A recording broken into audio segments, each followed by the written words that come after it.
Muy buenas tardes, amigas y amigos televidentes. Gracias por continuar en sintonía con nosotros y bienvenido a este su segmento Dialoguemos de Salud con la doctora Mateo. En el día de hoy hemos pensado traer a una invitada muy especial y estamos hablando de la doctora Marta Cruz. Buenas tardes, doctora Marta Cruz. Buenas tardes, ¿Cómo doctora? se siente? Muy bien. La Muchas doctora gracias. Marta Cruz es médico infectólogo, quien hizo su posgrado de infectología en el Hospital Salvador Begotier. Y hemos traído hasta acá a la doctora porque están ocurriendo muchos casos de leptospirosis en nuestro país y queremos que la doctora nos oriente acerca de qué es la leptospirosis, doctora. Muchas gracias, doctora Mateo. Muchas gracias por la invitación a su programa. Bueno, sí, la leptospirosis es una enfermedad infecciosa producida por una bacteria que pertenece al grupo de las espiroquetas. Es una enfermedad de distribución mundial, es una zoonosis, es considerada así porque es una bacteria que infecta a animales, generalmente produce enfermedades en los animales y es capaz o se transmite incidentalmente al ser humano a quien infecta. Entonces, es de la familia, el género Leptospira. Hay dos especies que se consideran agresivas, que la interrogan y biflexa.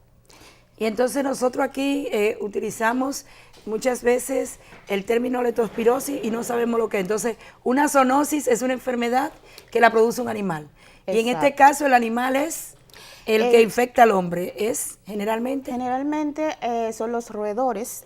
También pueden haber otros animales implicados, el ganado vacuno, inclusive los perros, pero en nuestro país predominan los roedores. O sea, el ratón. La rata.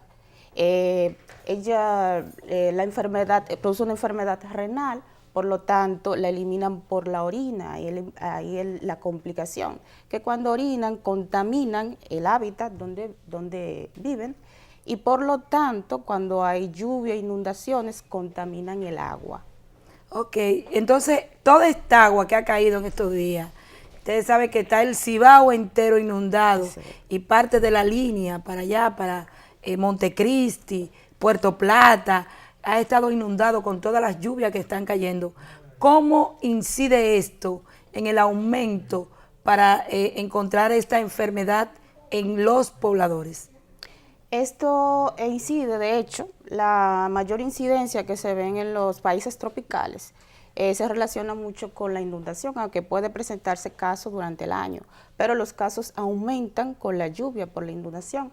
Y es por lo mismo porque el agua, el hábitat del roedor, o sea, lo barre y con ello se contamina con la orina o las excreciones del animal y por lo tanto cuando el humano se pone en contacto con el agua se contamina. La vía de penetración de la leptospira al humano generalmente por la piel lesionada. Entonces yo veo, por ejemplo, que se inunda la casa, el hombre sale nadando o sale de la casa, pero detrás también sale el ratón, orina, viene el contacto entonces con la piel, pero también por la boca, ¿verdad? Sí, ella penetra, la piel íntegra tiene poca posibilidad, pero si hay abrasiones en la piel, sí. También la mucosa oral y la mucosa conjuntival. Entonces, a través de la mucosa oral o gastrointestinal, si deglute el agua, entonces también hay contaminación. ¿Y por los ojos también? Por los ojos. Y entonces, doctora, esta leptospira, ¿cuáles son los factores de riesgo para nosotros poder tener una leptospira? ¿Qué tenemos que hacer? ¿Qué es lo que hacemos mal? Que nos infectamos de leptospirosis. Bueno, los factores de riesgo están en todo el que se ponga en contacto con el agua contaminada. O sea, por ejemplo, las personas que están en medio de la inundación tienen un alto factor de riesgo, pero también hay otro tipo de personas, por ejemplo, los agricultores que están en la zona húmeda o en contacto también con agua, también tienen factores de riesgo. En las casas, en los Ahora hogares. Que usted dice, doctora, de los agricultores, ¿el jurón puede transmitir esta enfermedad? Es un roedor. Todos las familias de los roedores es probable, porque entra en los roedores, pero donde se ha encontrado específicamente en los ratones, y nosotros tenemos mucha rata, tanto urbana como rural. Sí, sí, eso es así. Nuestra casa, hay casas que viven llenas de ratas por todas partes. Y creo que una de las prevenciones debería ser eliminar esos focos contaminados de ratas. ¿Qué usted dice de eso? Sí, es una alternativa, pero casi es poco probable eliminar todas las ratas que tenemos. Entonces, hay otras medidas preventivas, como la transmisión principal es a través del agua contaminada. Pues tomar la medida de, por ejemplo, clorar el agua, la que van a utilizar lavando los vegetales o limpiando la cristalería de la casa. También o hervirla si la va a consumir, es lo adecuado. Entonces, con estas medidas, la transmisión se evita. También otro factor de riesgo, por ejemplo, aquí tenemos, en los campos tienen la costumbre de colectar el agua lluvia para usarla en el hogar. Es un factor de riesgo importante, porque de la que cae en el tejado la colectan y generalmente las ratas andan por el tejado. Entonces, estas aguas, o dejar el hábito, o clorarla adecuadamente, o hervirla antes de utilizarla. Usted decía que teníamos dos cepas, ¿verdad? Por así decirlo. Hay dos especies. Dos especies. La interrogan y la biflexas. ¿Cuál de estas dos es más frecuente encontrarla en el hombre o en la mujer dominicano? ¿Y cuál de ellas dos es más agresiva? ¿Cuál ocasiona más daño a la salud? La más agresiva es la interrogans, es la que más se ha relacionado con la manifestación grave o la fase grave de la leptospira, que se conoce como síndrome de Weil. Entonces, es importante en los signos y síntomas, porque la leptospira es bifásica, o sea, tiene una fase aniptérica, que se le llama, o fase septicémica, o fase simplemente febril, que ahí no es tan peligrosa, y la segunda fase, que es la fase ictérica o síndrome de Weil, y es la que más se relaciona, o es la que se relaciona directamente con la alta mortalidad. Que es la que causa la muerte. O sea, Exacto. Cuando una leptospira se complica, entonces viene con el síndrome de Weil, ¿verdad? Exacto.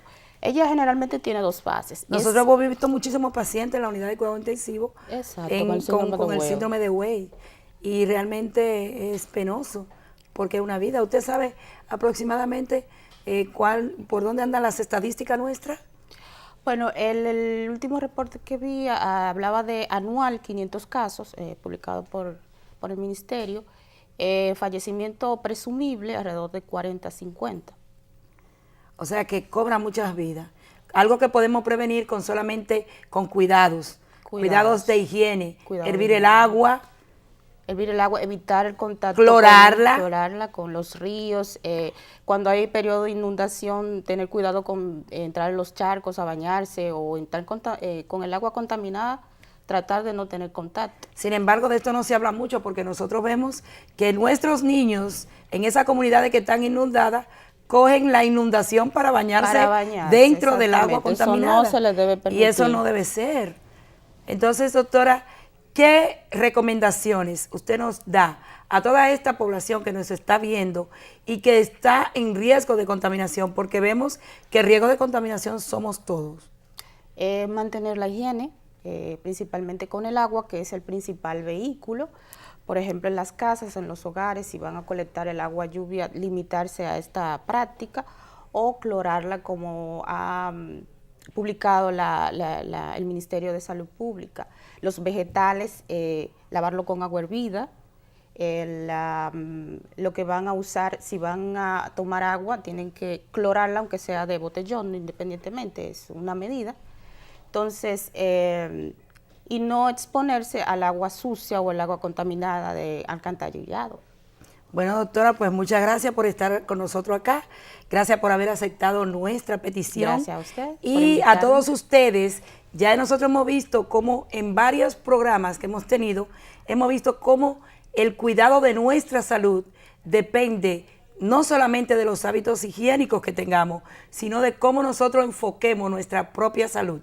Cuando digo esto me refiero a qué cuidados tenemos para comer, para tomar, o tomar líquido, ¿verdad? Para ejercitarnos o para vivir. Así que vamos a utilizar hábitos saludables y hábitos de higiene saludable. Gracias, doctora, por tan importante disertación. Y gracias a ustedes, y continúen con Dialoguemos. Muy buenas tardes.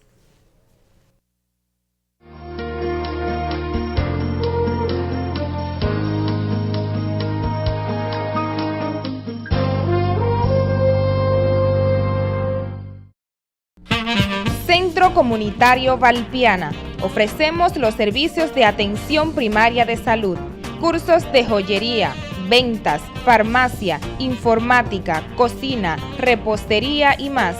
Todos avalados por el Instituto de Formación Técnico Profesional Infotep. Además cuenta con la formación de bachilleres. Estamos ubicados en la calle 24 de abril número 8, El Abanico de Herrera, Santo Domingo Oeste. Centro Comunitario Valpiana, con más de 30 años trabajando día a día por los niños, jóvenes y adultos. Nuestra solidaridad te llegará como el viento.